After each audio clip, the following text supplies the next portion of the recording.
Play the clip, please. If you look at this one, this is AF Post.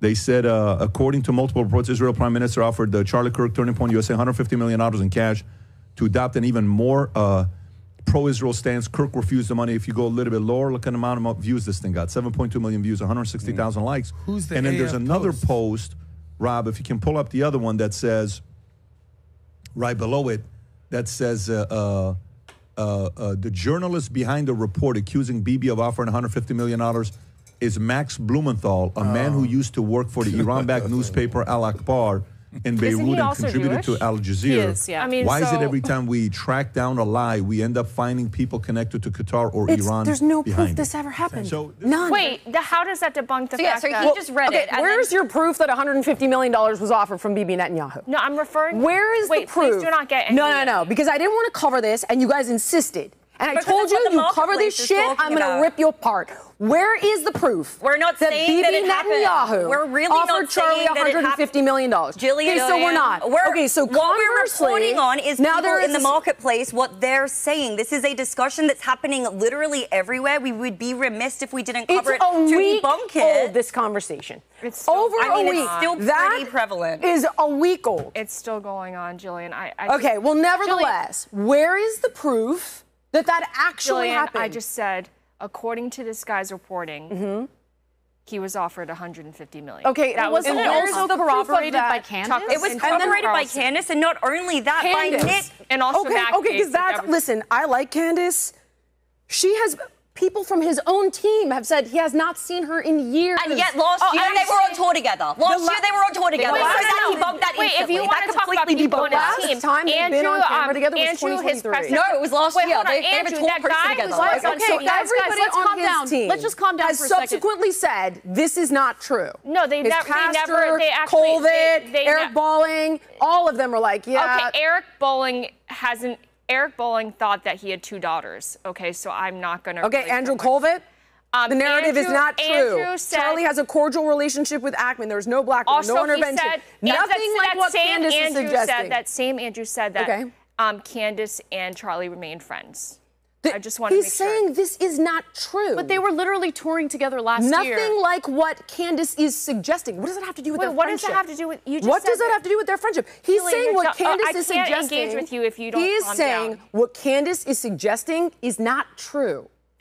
He's talking about her suggesting Israel killed him. We're talking about the 100. Please do not conflate the two. Okay, well, unilaterally across the board now, we've got multiple accusations that all pile up to the same exact... No, I think it's the furries. It's the furries. I think it's the furries. But a lot of people... I don't know, and I don't... Look, there's for those who are saying evidence to suggest none. Oh, you're saying, guys, can we just stop for a second? This is ridiculous. This is absurd. Like, this whole thing is ridiculous. There are 2 things being conflated right now. There are conspiracy theorists who think Israel killed Charlie Kirk. They have yet to provide a shred of evidence proving that. Done. End of story. We're not talking about that. I am talking about something entirely different. talking about that. No, we're not. Hold on. Oh, you Let me talking finish about my that. fucking thought. Okay? The real issue here is that before most people even knew that Charlie Kirk was dead, you have Netanyahu giving multiple interviews talking about how, using the fucking moment for his own political purposes, like the fucking ghoul that he is. Let me finish my point. Than him killing Charlie Kirk. Did I not just? said that. I literally so now we're just going to make Let me finish my point, Jillian, because none of us can finish the damn point without someone else jumping down your throat. I don't think that Israel killed him because there's no evidence of that. But I had a problem with Netanyahu exploiting an assassination in this country for his own political means and purposes and lying about the nature of his relationship with Charlie Kirk. Because Charlie Kirk didn't like Netanyahu, just like any warm-blooded American shouldn't. Netanyahu is a bad guy. And he wanted to make it seem like, no, we were all great. We were good. We had a great relationship. Little did we know behind the scenes, there was a lot of pressure toward ends up Netanyahu. being about how do we bash Israel. This is not for me. I am not interested in this. Okay, I love I you know. guys. I'm sorry. Let's be good. Let's be good about precious Israel. Let the country committing a genocide. Yeah. Okay. Zero. I think you guys are great. I fundamentally disagree with you about like every show doing this. I'm sorry. Cool. So can we continue the conversation? Yeah. Let's not. Okay. You wanted to do it anyway. All right. All right.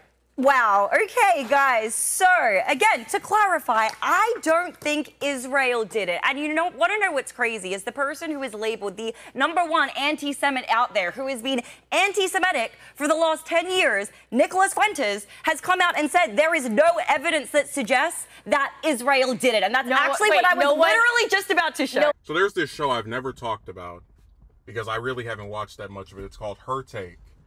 And it is hosted by Anna Kasparian, Lindy Liu, Amy Dangerfield, and Jillian Michaels. I've never really had that much interest in watching it because Michaels is another one of these people that's extremely pro-Israel, right, to where any criticism, they basically refuse to acknowledge or, have any kind of admittance of their country that they're more loyal to than their own country doing something wrong. The Lindy Lee lady is one of the biggest grifters I've ever seen in American politics. She makes Tulsi Gabbard look like Ron Paul. I mean, this is a lady who in the span of, I believe it was 8 years, went from being a Bernie supporter to being a moderate Democrat who worked on Harris's campaign to now being on Trump's team. It's you never know when you're dealing with her. I don't have really that much to say about Dangerfield. I never heard the lady before, and Anna's the one I'm the most familiar with. So when her being on there kind of gives the show a little bit of a nostalgic flair. The conversation they were having, and it's very difficult. I know I didn't play the full clip because I just didn't feel like sticking an 8-minute clip in there and then having to try and make up the difference with my own commentary. But the conversation they were having was about Charlie Kirk's assassination a little bit over 2 weeks ago. And in the time since he passed away, tragically, you've had a lot of these different individuals, this includes Candace Owens, for example, who have asserted that he was under pressure from Israel in regards to his position on the conflict between Israel and Hamas. That in being the kind of, the youth outreach person for the conservatives as the head of Turning Points USA, there were a lot of younger conservatives who really were not feeling what Israel has done with regard to Palestinians. And it was becoming more and more difficult to appear understanding of their position while also catering to Netanyahu and, AIPAC and these other entities that are there to make the Israeli government the controllers of different people in the U.S. and support any agenda that they have. But again, this conversation is really difficult to make it out because every time they mention the various pieces of evidence that Kirk was under pressure from Israel in those final weeks of his life, you have Michael screaming, what does this have to do with Israel having Kirk murdered? So she's purposefully conflating Kirk's influence by Israel and the pressure he was getting from donors to stick to their to the Israeli government's regime. She's conflating that with the conspiracy theory that Israel had something to do with Kirk's assassination. And this became so infuriating for Anna that she actually, yelled and shouted at her. And of course, they talk for a little bit longer before Michaels just gets up and storms off the set. I just want to say this. It will never not astound me that people are so tied up with this foreign country, right? Because Michaels is from the U.S., right? She's an American.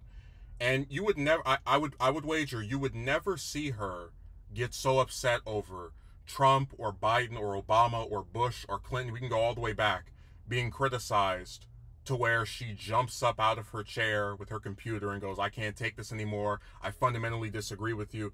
You just wouldn't see that. And it really shows you that within the minds or, hey, maybe the pocketbooks of some of these people that take money from AIPAC, there is this almost refusal to even acknowledge the possibility that the side that they're on might be doing something wrong. Like I would really despise, even if, we're saying this about our own country, to be so indebted to not the country itself, right?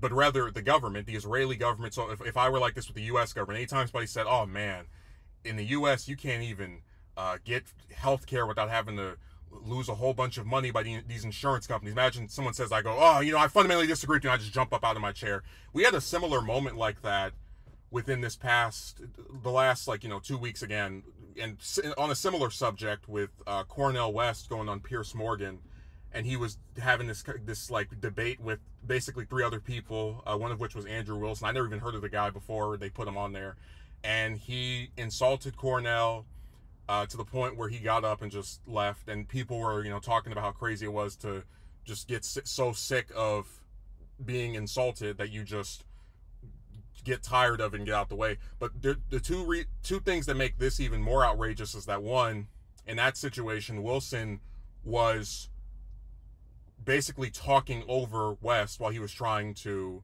say that he condemned Kirk's assassination, and he also was equivocating him with the people who were responsible, even though West never calls for. Basically, if you called Kirk a fascist, in Wilson's mind, you were responsible for him being shot. Again, the logic is astounding. But with this, it's worse, because no one in that group insulted Jillian, right? No one called her out of her name. Nobody said, oh, you're an idiot. None of the personal attacks were there. And she became so upset by criticism of a foreign government that she got out of her chair and left the set. And I say this as someone who kind of is on Anna. Sometimes she says something I agree with, sometimes not so much. I don't like her as much as I did when I was younger. I really don't like the Lindy Lee lady. The other one is whatever to me. But even as someone who's kind of like neutral or antagonistic to the majority of the people on that show, it's such a disgrace that you're one of the hosts of the show and you're just like, yeah, forget you guys. Because Anna responded to this situation on TYT's channel, and she talked about how they're flown from LA to Florida to host a show live, which is even more insane. That like you guys will pay to have someone fly literally all the way across the country from California to Florida, and they show up to sit in front of a camera for about an hour, and you are so rude that you will just get up and leave them there, like on a live stream. And you know what kills me is, like, I'm gonna drop this big video about the whole nonsense of seeking a job and just the insanity relating to trying to work over here. But what really drives me crazy is that you have someone who gets paid for her political commentary, regardless of her not having a background in covering politics or being a journalist, whatever.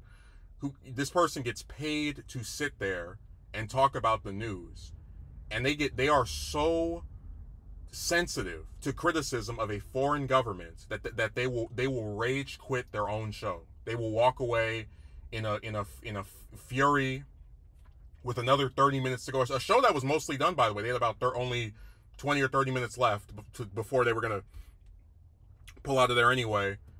And it's like, again, if you worked, and this is the type of stuff that again goes back to like the haves and have-nots.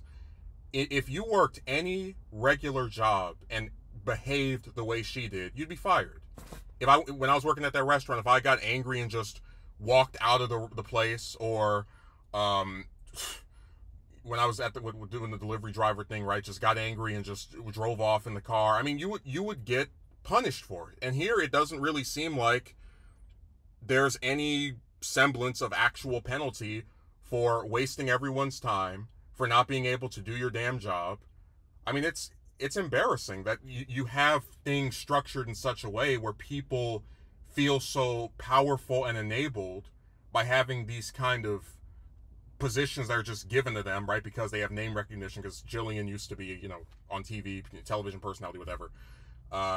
And again, that person, they can be paid to talk about the news and then do such a bad job of being able to at least have a neutral appearance, right, in terms of, I don't agree with you, but I can at least discuss this with you, this is my job after all, that they will just storm off the set.